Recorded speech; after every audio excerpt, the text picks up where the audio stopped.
Failure. You're a complete failure. The words sliced through the gentle clinking of silverware like a blade.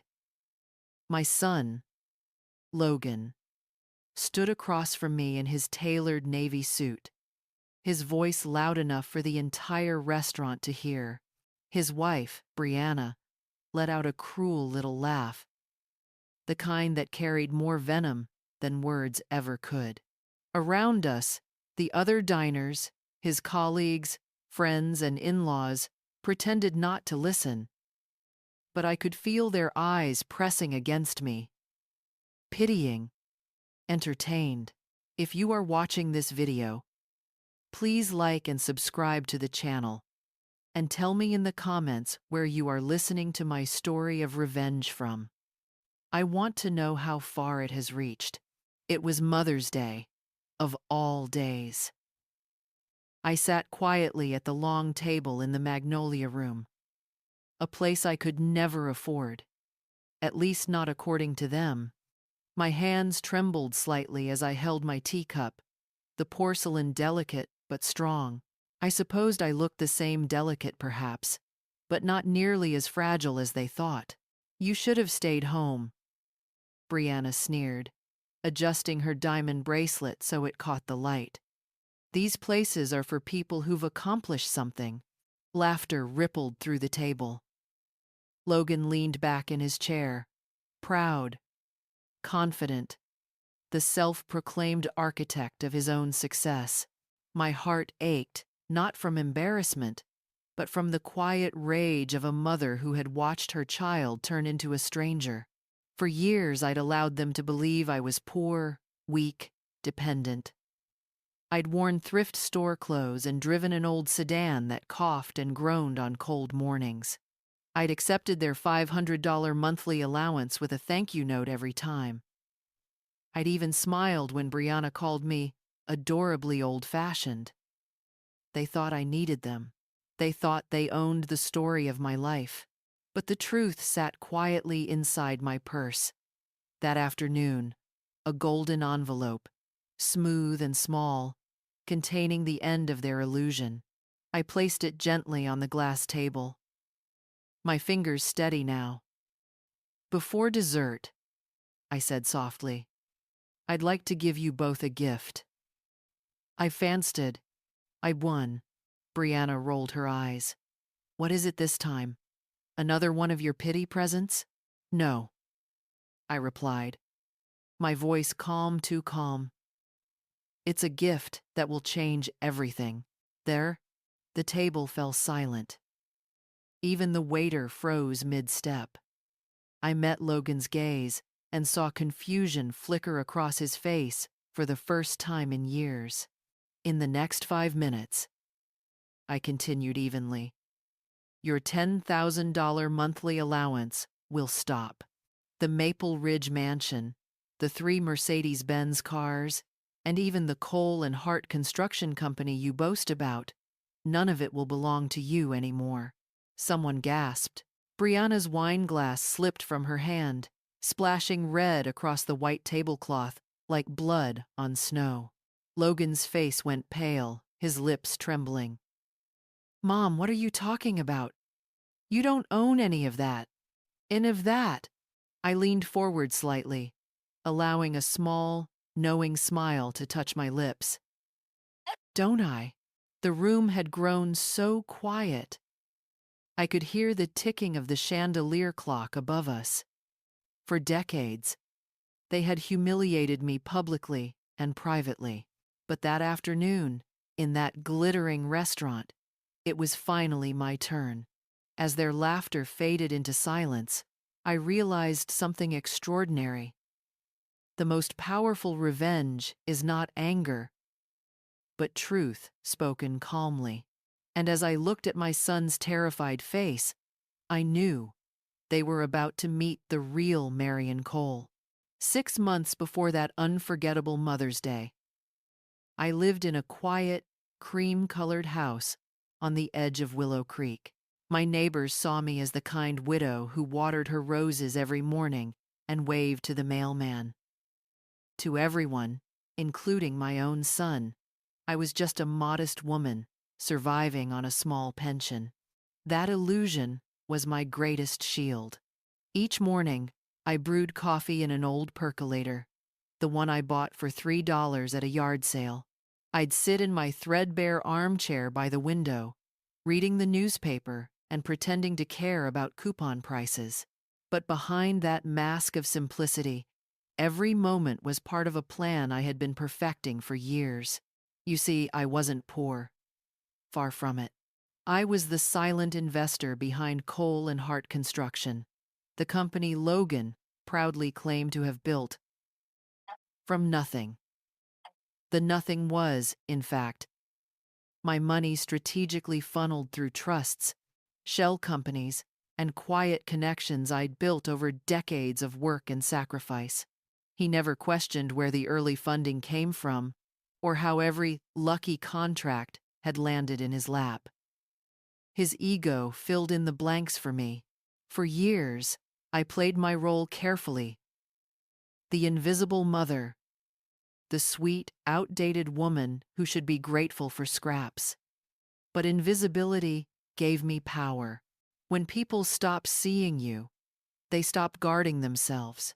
Every Sunday, I drove my rattling car up the steep hill to the Maple Ridge mansion, carrying homemade desserts, chocolate cake, lemon pie, oatmeal cookies, and every Sunday, Brianna greeted me with that rehearsed smile, the one that never reached her eyes. "Oh, Marion, you really shouldn't have," she'd say, before tossing my cake into the trash as if it were garbage. They called it generosity when they sent me $500 a month. They called me lucky to have a son who helped me. But I called it what it was: disrespect disguised as charity. There was a time when I blamed myself, thinking maybe I'd spoiled Logan. Maybe I hadn't raised him to value kindness. But that illusion died the day I overheard him joke to his business partner, Trent, saying, "My mom's harmless. She's basically our charity project." That was the night I stood in front of my bathroom mirror and made a promise to never let them see the real me until the day it mattered most. I began gathering information quietly: bank statements, property deeds, contracts, proof of ownership. Every document went into a hidden drawer in my study. I knew a storm was coming, and I wanted to be ready when it broke. They thought they were clever. They thought I was old and blind. But I had spent my entire life learning how to build things, and I was about to show them how quickly I could tear them down. Every Sunday became a performance, and I was the unwilling actor in their cruel play. By noon, I'd arrive at the Maple Ridge mansion with a dessert box on my lap, pretending that my heart wasn't already heavy. The gates would open slowly, as if even the metal hesitated to let me in. The moment I stepped inside, I could feel the invisible hierarchy take shape. Logan, my son, my own flesh and blood, treated me like a guest who had overstayed her welcome. Brianna fluttered around in designer dresses, dripping with diamonds and disdain. Her parents, Gerald and Lila, smiled politely, but never missed a chance to remind me how fortunate I was to have a son so successful. They always seated me at the far end of the table, near the drafty window. The silverware never matched, and the chair creaked under me while everyone else sat on velvet. I'd listen quietly as they discussed vacations, golf memberships, and imported wine as if poverty were a contagious disease they could catch from me. "Mother," Logan would begin in that rehearsed tone of false patience, "you have to understand how much this house costs to maintain. Property taxes alone are $8,000 a year, plus pool maintenance, plus staff. We still manage to send you $500 a month. You should be grateful." "One," he said, grateful, like it was a leash around my neck.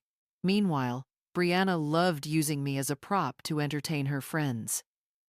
She'd invite women from her tennis club and introduce me with a syrupy voice.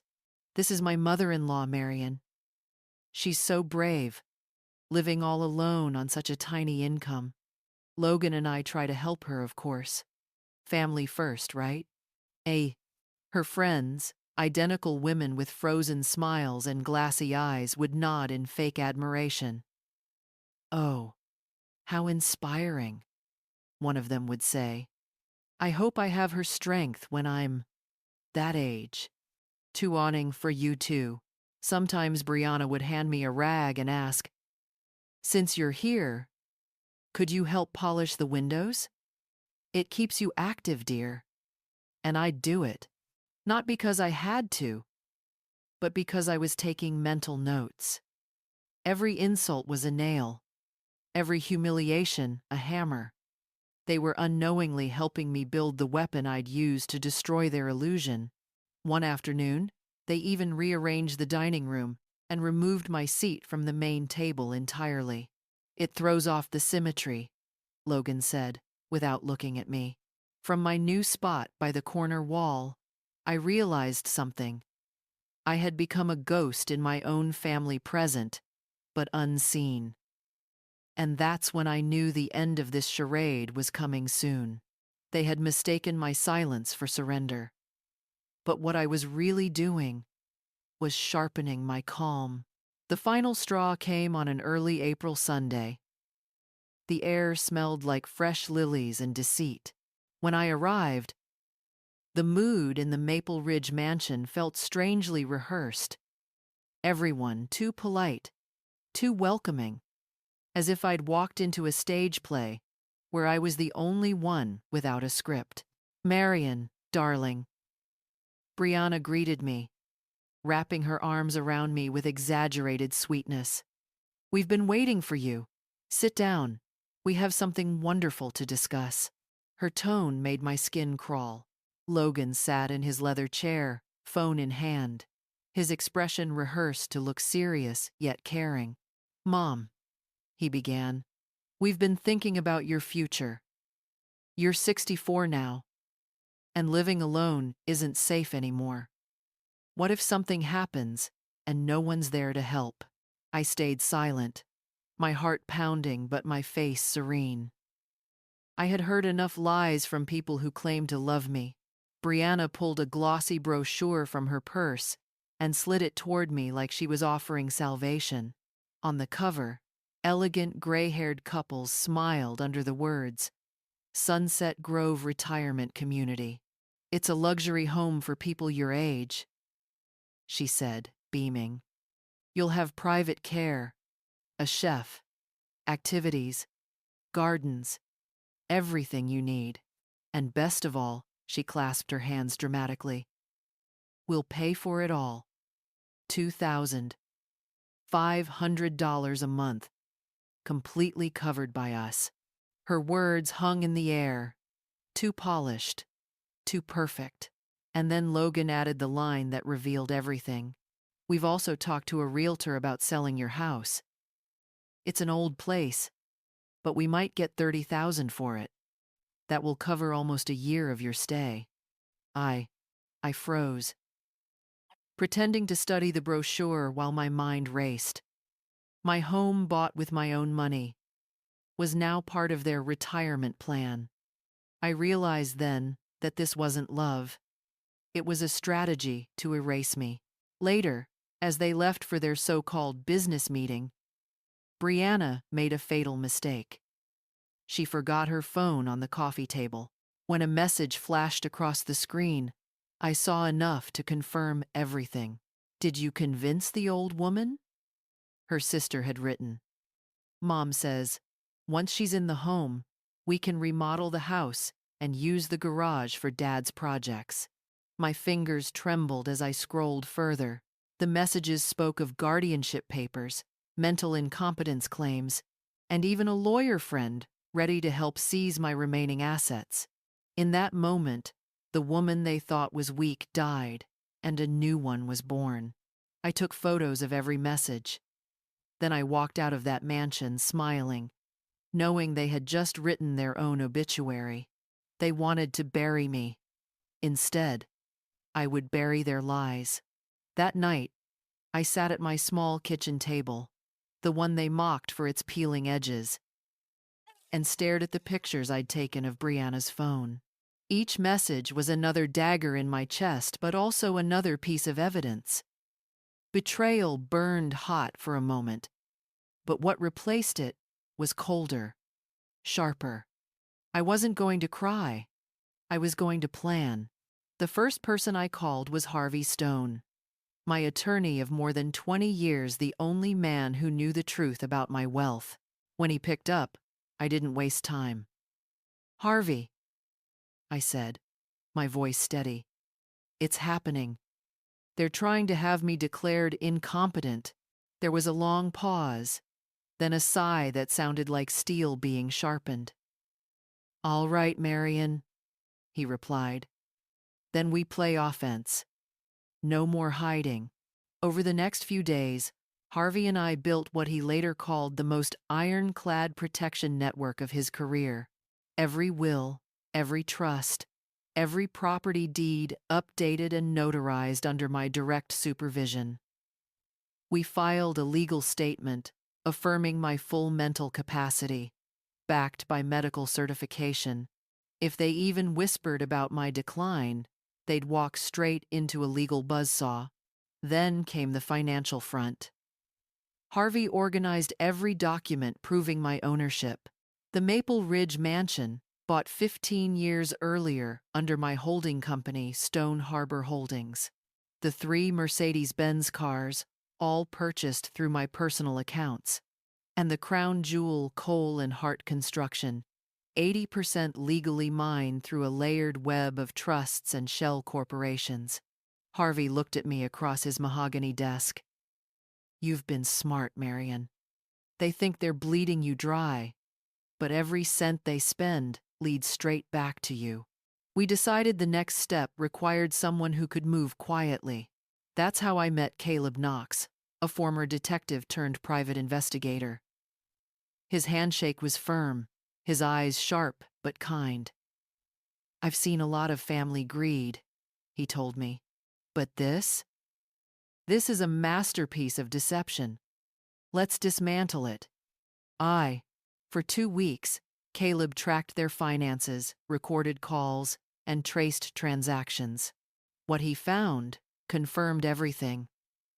Logan and Brianna were drowning in debt, over $300,000 in credit and loans.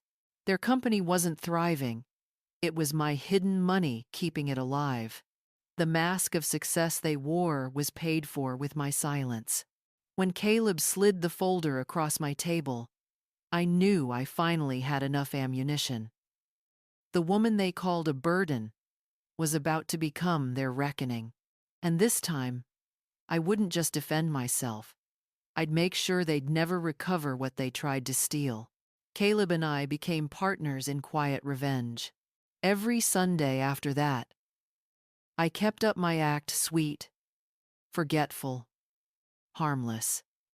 But behind my calm smile, I was documenting every lie they spoke, every scheme they whispered. The more invisible they thought I was, the bolder they became. Harvey suggested a dangerous but brilliant move. "If you can get inside the mansion one more time," he said, "we'll install audio recorders. Nothing is stronger than their own voices betraying them. Thanks for watching." They were set at MIDI 4. So, the following Sunday, I arrived at Maple Ridge with my usual dessert box, this time a perfect decoy. Beneath the layer of cake were 3 tiny recording devices.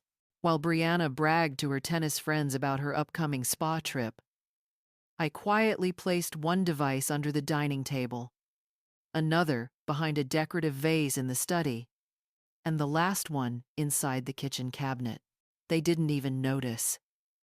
To them, I was just old, Marion, clumsy, harmless, too slow to matter. Over the next 2 weeks, the recorders captured everything. Logan bragging on the phone about putting Mom away, Brianna discussing fake medical reports, and even Gerald negotiating with a notary to forge my signature. I listened to every word in disbelief and fury. "Once she's in Sunset Grove," Logan said, "we'll get full guardianship. In 6 months, her assets are ours." Their cruelty was surgical. But what they didn't know was that every word was now evidence. Caleb compiled the files into labeled transcripts, dates, times, voices. When I read through them, it was like reading a horror story where I was both the victim and the executioner waiting to strike. Then, one afternoon, Caleb handed me a separate folder. "You should see this," he said grimly. Inside were their loan defaults, delinquent payments, and fraudulent tax filings. The mansion they flaunted was 3 payments away from foreclosure, paid monthly from my trust. Without me, everything would collapse. I looked at those documents and felt no pity, only a strange calm. I knew then that exposing them in private wouldn't be enough. Their betrayal had been public, and their lesson had to be, too. Harvey called it strategic justice. I called it the reckoning. We chose the perfect day for it. Mother's Day. Poetic, cruel, and beautiful, all at once. It would be the day the poor old woman they pitied stood up in silk and pearls and took back everything that was hers. When Mother's Day finally arrived, I woke before sunrise. My heart wasn't heavy. It was steady, like a soldier preparing for battle. The years of humiliation, the sneers, the forced smiles, all of it had built up to this moment.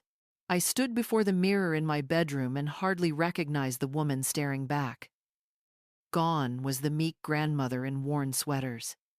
In her place stood Marion Cole, composed and deliberate.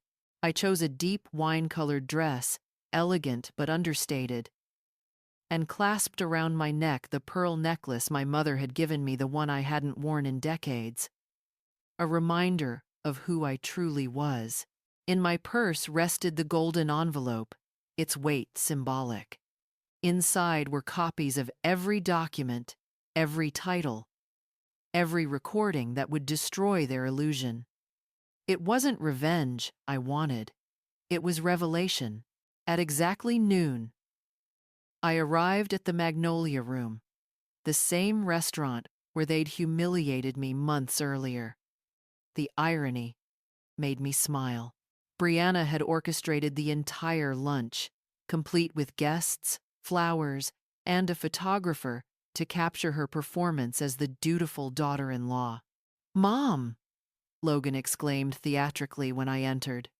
"You look incredible." He guided me to the head of the table, a seat I hadn't occupied in years. Everyone clapped politely, unaware that they were attending their own downfall. Among the guests were Gerald and Lila, their smug expressions barely contained. Trent, trying too hard to appear confident, and an unfamiliar face, a gray-haired man in a crisp suit introduced as Dr. Whitaker, a geriatric specialist. My stomach tightened. So that was their plan, to have me evaluated right there in front of witnesses. Brianna raised her glass. "Before we begin, I want to thank my amazing husband for organizing something truly special today. We're not just celebrating Mother's Day, but a new chapter in Marion's life." I watched her with measured calm as she continued her rehearsed speech about love, care, and responsibility toward our elders. Her voice dripped with hypocrisy. Logan nodded solemnly, pretending to fight emotion. Then Brianna delivered her final line, one she'd practiced in the mirror 100 times. "We've decided to move Marion into Sunset Grove Retirement Community, where she can live safely and comfortably, surrounded by people her age." The table erupted in applause. Someone murmured, "How wonderful, such loving children." I let the clapping fade before placing my hand on the golden envelope beside my plate. "Before we continue this celebration," I said softly, my voice cutting through the chatter, "there are a few things you should all know about me." The room stilled. Forks froze mid-air. Brianna's smile faltered. And in that silence, I felt the power shift for the first time in years. The curtain was about to rise, and this time, I would be the one directing the scene. The silence that followed my words was so deep it hummed in my ears. All eyes turned toward me, the forgotten mother suddenly commanding the stage. I could almost taste their unease in the air. Sweet and sharp. "Logan," I began softly, looking at my son. "Before dessert, why don't you explain to your wife why your $10,000 monthly allowance is about to disappear?" He blinked, confused. "Mom, what are you—" "And while you're at it," I continued, cutting him off gently, "tell your in-laws why the Maple Ridge mansion they live in and the 3 Mercedes-Benz cars they drive are no longer theirs." Laughter rippled weakly down the table, but it died just as quickly. I could see fear dawning in their eyes, the kind of fear that only truth can summon. "What is this nonsense?" Brianna snapped, her voice trembling despite her attempt at control. "You live in a shack. You wear thrift store clothes. You can't possibly—" I slid the golden envelope across the glass table. "Open it," I said simply. Her manicured hands trembled as she pulled out the papers. When she saw the first document, the property deed to the mansion, her lips parted soundlessly. Logan leaned in, his face draining of color. "This house," I said clearly, so every guest could hear, "was purchased 15 years ago under my holding company, Stone Harbor Holdings, registered in my name, paid in full." Gasps echoed around the table. Trent stood up, stammering, "That's impossible," Logan told me. "What Logan told you," I interrupted, "was a lie. Once too, I laid out each document like cards in a poker game. Car titles, bank transfers, corporate shares proving my 80% ownership of Cole and Hart Construction. The truth unfolded one page at a time, and with every sheet, their empire of arrogance collapsed. "Everything you built," I said, "stood on my foundation.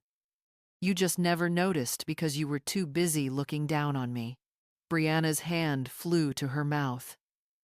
Her voice came out in a whisper, cracked and hollow. You tricked us," is knowing. "No," I replied calmly, meeting her tearful eyes. "I tested you. Then I reached into my purse, pulled out my phone, and pressed play." Her own voice filled the restaurant's hush. "The old hag will never know what hit her. Once she's in Sunset Grove, we'll have everything." The color drained from her face. Guests covered their mouths in shock. Gerald slumped in his chair. Lila began to cry quietly.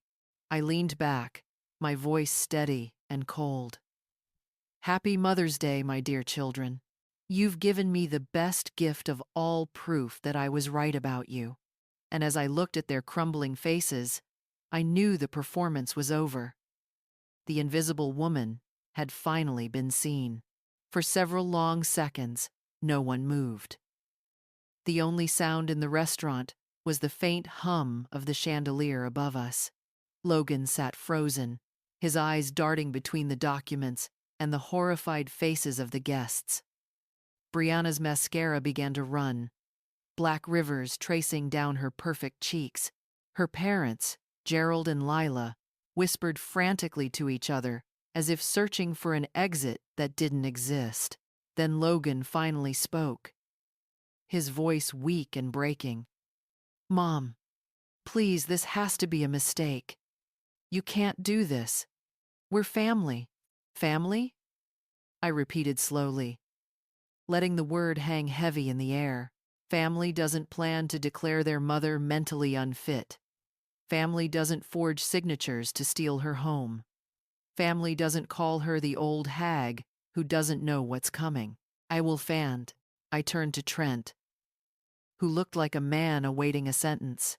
You should know, Mr. Parker, that your position at Cole and Hart Construction has been terminated as of this morning. I've already appointed a new CEO, someone who actually knows the meaning of integrity. Trent swallowed hard, color draining from his face. I can, I interrupted firmly.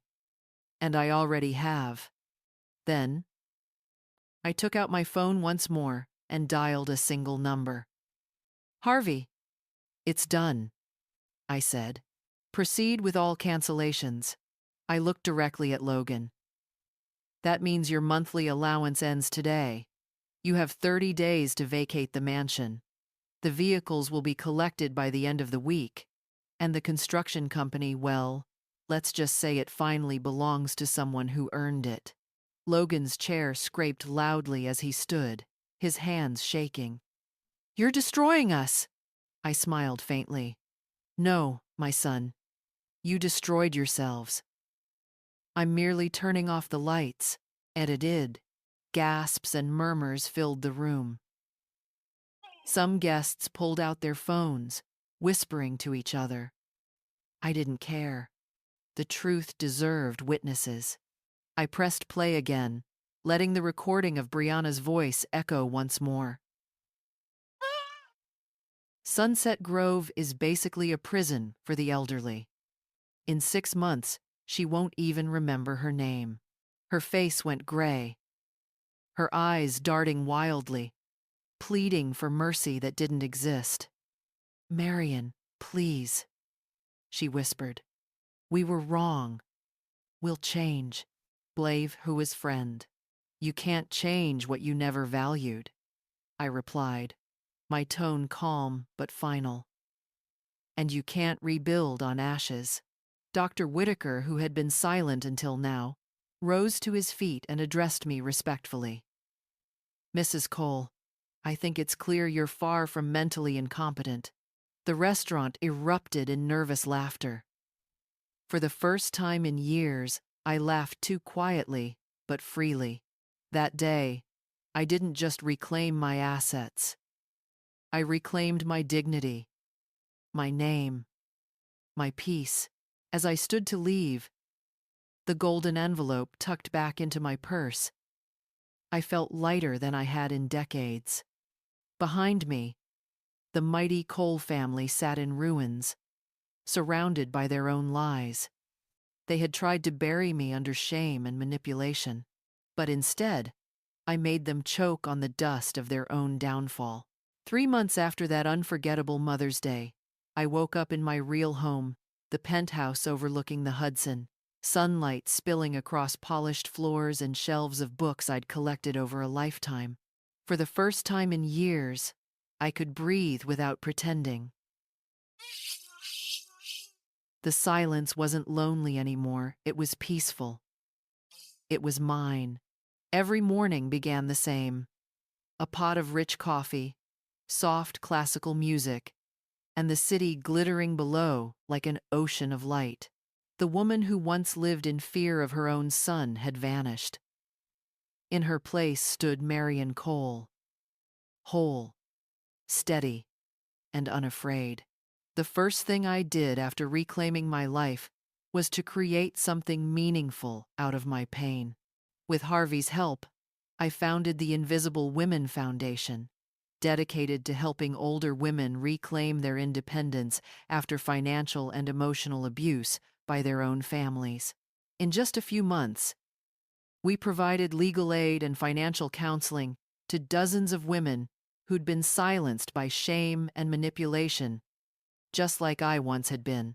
One of the first women we helped was Eloise, a 70-year-old widow whose daughter had drained her pension for years.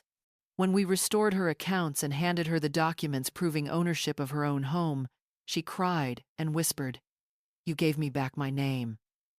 I understood exactly what she meant. Meanwhile, coal and heart construction flourished under its new leadership.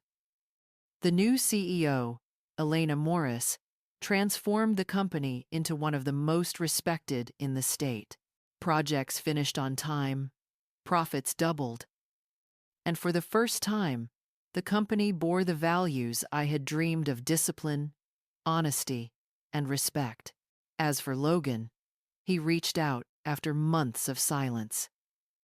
We met in a small cafe downtown, the same kind of place we used to visit when he was a boy. Gone was the expensive suit, the arrogance, the gleam of entitlement. In their place stood a humbled man, older, not in years, but in understanding. "Mom," he said quietly, "I don't deserve your forgiveness, but I wanted to tell you that I'm sorry for everything." I studied him for a long moment before answering. "Logan, forgiveness isn't for you. It's for me. And I've already done that. But trust? That's something you'll have to earn." "Justin." He nodded, tears welling in his eyes. And for the first time in decades, I believed they were real. We didn't hug. We didn't make promises. But when I left that cafe, I felt a soft peace settle in my chest. The truth is, revenge had never been my goal. What I wanted was restoration of dignity, of justice, of myself. I had been invisible for too long. Now, I walk through the world not as a woman wronged, but as a woman reborn. The wealth they tried to steal is nothing compared to the treasure I gained: self-respect, clarity, and freedom. And that, I've learned, is the richest inheritance of all.